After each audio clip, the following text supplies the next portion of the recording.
Welcome back to Power Lunch. This half hour, we're talking about the big business of marijuana. Should it be legalized? Should it not? What would that do on a fiscal basis? In a rather very interesting departure from Bush policy, Attorney General Eric Holder signals a change on marijuana policy. John Harwood joins us with some of the fallout on that from Washington. Hi, John. Hey, Sue. You know, it hasn't gotten much attention given all the focus on our economic problems, but President Obama has changed the federal government's policy on medical marijuana. The Bush administration used federal law to target sellers of medical marijuana, even in the 13 states that make medical marijuana legal. Attorney General Eric Holder told reporters this week that Team Obama will take a different approach that takes note of the policies of states. Quote, consistent with what the president said when he was campaigning, our focus will be on people and organizations that are growing and cultivating substantial amounts of marijuana and doing so in a way that's inconsistent with federal law and state law. Now, so far, not much response from Republicans. They're busy targeting the Obama administration on the economy. But don't be surprised if the marijuana issue surfaces as the 2010 elections get closer, Sue. And that's one of the reasons we're talking about it, John. Thank you very much. So one of the questions that we're putting forward is, should marijuana be legalized? Here to tell us the pros and cons of that is Rob Campea. He's the executive director at the Marijuana Policy Project, and Asa Hutchinson, former head of the U.S. Drug Enforcement Agency. And, of course, the rest of the gang is here as well. I'm going to start with you, if I can, Mr. Hutchinson. Make the case for why it should not be legalized at this point. Well, and Attorney General Holder's statement does not change federal law. Federal law still makes possession, sale of marijuana for whatever purpose illegal. The question is whether it should be expanded or legalized. Absolutely not. If you look at harmful drugs, whether it's tobacco or other hard drugs such as marijuana, cocaine, methamphetamine, the objective of society is to reduce the use of harmful drugs. If you legalize another harmful drug, the question is, will it expand use and availability? And the answer is absolutely yes. Rob, why do you want to do that? If we follow that logic, then we should outlaw alcohol as well, right, Rob? Well, you know, the simple argument is that the prohibition of marijuana is not preventing people from growing it, selling it, or using it. 25 million people a year use marijuana illegally. This prohibition has failed ever since it was first enacted in 1937. And so it's time to take a new approach. We learned with alcohol prohibition from 1919 to 1933 that it didn't actually help matters, and in fact made matters worse. Loss of tax revenue as well as violence associated with the sale of alcohol. And we're seeing that same kind of thing happening with the prohibition of marijuana. Asa Hutchinson, let me just ask you this question. I understand what you're saying. I don't think the alcohol argument is the exact right one. You don't want to do anything to increase. If you have a problem over here with alcohol, you wouldn't necessarily want to make it worse by making another substance illegal or legal. But let me ask you this. How do you make the cost-benefit analysis? That you spend all this money, you keep spending it, and you don't ever get anywhere. And in the meanwhile, you end up undermining sort of support for the rule of law as you keep enforcing a law that many in the population disagree with. Well, first of all, if people disagree with it in our democracy, they can change the law. Thus far, in the last 8 years, they have not been successful in changing the law. In fact, Alaska decriminalized marijuana. When they saw it became a huge problem, they adjusted the law and recriminalized it. And so the population still resists the legalization of marijuana. But it's a public decision.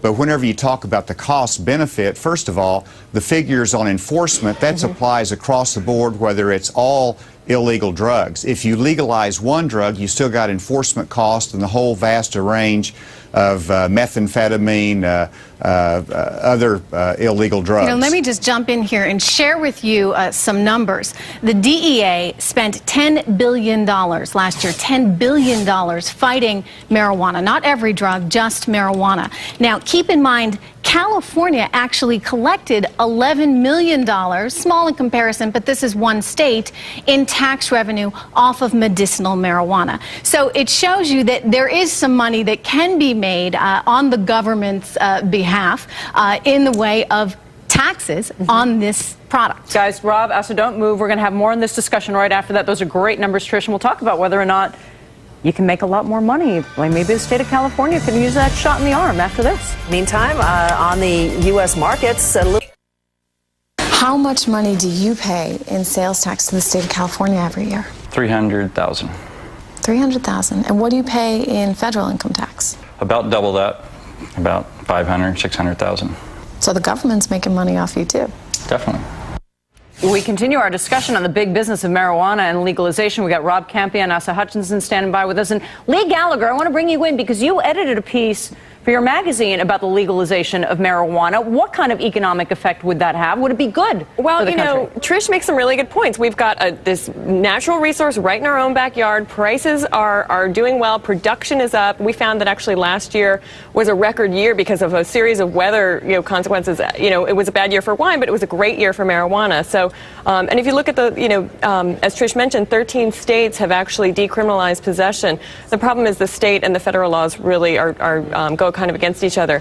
But there is definitely an economic case to be made. And, you also can think about the ancillary businesses that might benefit. I mean, I don't know, accessories, paraphernalia, the salty snack business. But the key is taxation, the ability to tax, right? Right, exactly. Is this history repeating itself, Rob, when it comes to, wasn't it during the 30s, the Great Depression, that we got rid of prohibition, and here we are another time when we're kind of down economically, we're revisiting some of our abstinence laws?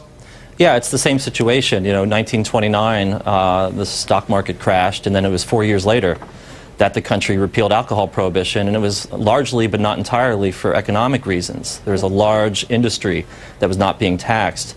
And right now, the argument's very clear with marijuana. Marijuana is the largest cash crop in the country.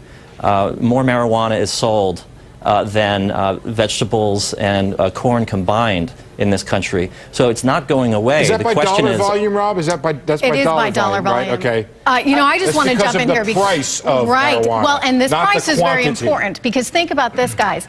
It really wouldn't be this expensive. No, if it was legal. If it was legal. You'd get a glut. Exactly. It's I think we ought to give Secretary $400 per Hutchinson pound to produce. Then retailing on the street for up to $6,000. That margin is a result of the illegality. Mr. Hutchison, what do you make of that? And indeed, if we do find ourselves in times that parallel perhaps the Great Depression, what about the point that Steve Leisman brought out about legalizing it? If your motivation is to bring revenue to the government, legalize, regulate it. But if your motivation is to reduce the usage, to save teenage lives, to reduce dependence, to strengthen our culture, then the cost is worth it, and the revenue should not be a motivation. Well, I think you make a good point, though, because it is a question of whether you buy the moral argument, as you suggested, or the economic argument. Economically, you're basically agreeing that there's a good reason to legalize it, but morally, I think a lot of people would say that there's not a lot of good evidence to suggest that people think that it is more dangerous than alcohol or tobacco. I don't hear people dying in car crashes because of marijuana use, but you hear about alcohol abuse all the time. And I think the American public is not buying that anymore. I think that's what we're seeing now. People are starting to doubt that. More people are using it. That's why the consumption rates are going up. What do you think, Mr. Hutchison? Well, I disagree with that. I think that if you look to health professionals, they're not in favor of legalizing it. They recognize the health consequences of it. We try to, the carcinogens in a marijuana cigarette are more than a tobacco cigarette. That's not true. But if that's your logic, shouldn't we outlaw alcohol? Well, this debate is not about alcohol. The debate is about a harmful substance called marijuana and drugs. I think this debate is about money. I'm speaking as a parent as well as a law enforcer. I think the reason why marijuana is illegal and alcohol and tobacco are legal is because the alcohol and tobacco industries don't want marijuana to become legal because they feel that they're going to lose some money out of the process. If people can make money out of it, then there will be an incentive to do it. Unless they can get in. Unless they can get into it, which is a whole different thing. We got 30 seconds. Ron, you want to respond to that? Well, first of all, marijuana is clearly safer than alcohol or tobacco. It's impossible to overdose on marijuana. Marijuana absolutely does not cause cancer. There are no recorded deaths. But address Keith's point. What if it were legal? Would we see the tobacco companies fighting it because they don't want to lose market share to it? I don't think that's the reason that marijuana is currently illegal. I think that it's illegal just out of inertia. It was made illegal in 1937 largely for racist reasons, and it's just been on the books ever since. There aren't powerful lobbies on Capitol Hill lobbying to keep marijuana illegal. All right. Thank you both. Appreciate it very much.